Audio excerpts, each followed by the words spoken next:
अल्लामा बहरुल उलूम, अल्लामा सैयद मेहदी बहरुल उलूम आज से तकरीबन 250 बरस पहले गुज़रे। उनके पास लोग आए और उन्होंने कहा कि आका ये बताइए, हज़रत अब्बास बहुत तवीलुल क़ामत थे, आप जब बुलंद अस्प बुलंद पर सवार होते थे तब भी आपका कदम ज़मीन पर ख़त देता जाता था।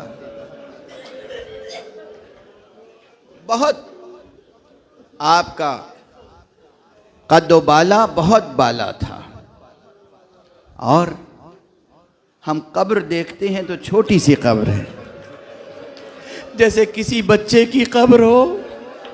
ये सुनकर सैयद मेहदी अपना सर पीटने लगे।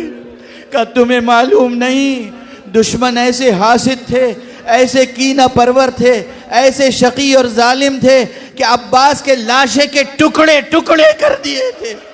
जब सैयद सज्जाद पहुंचे, टुकड़ों को जमा किया और एक छोटी सी कब्र में वो टुकड़े जमा कर दिए।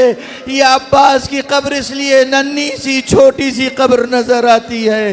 वाह अब्बास, वाह हुसैना।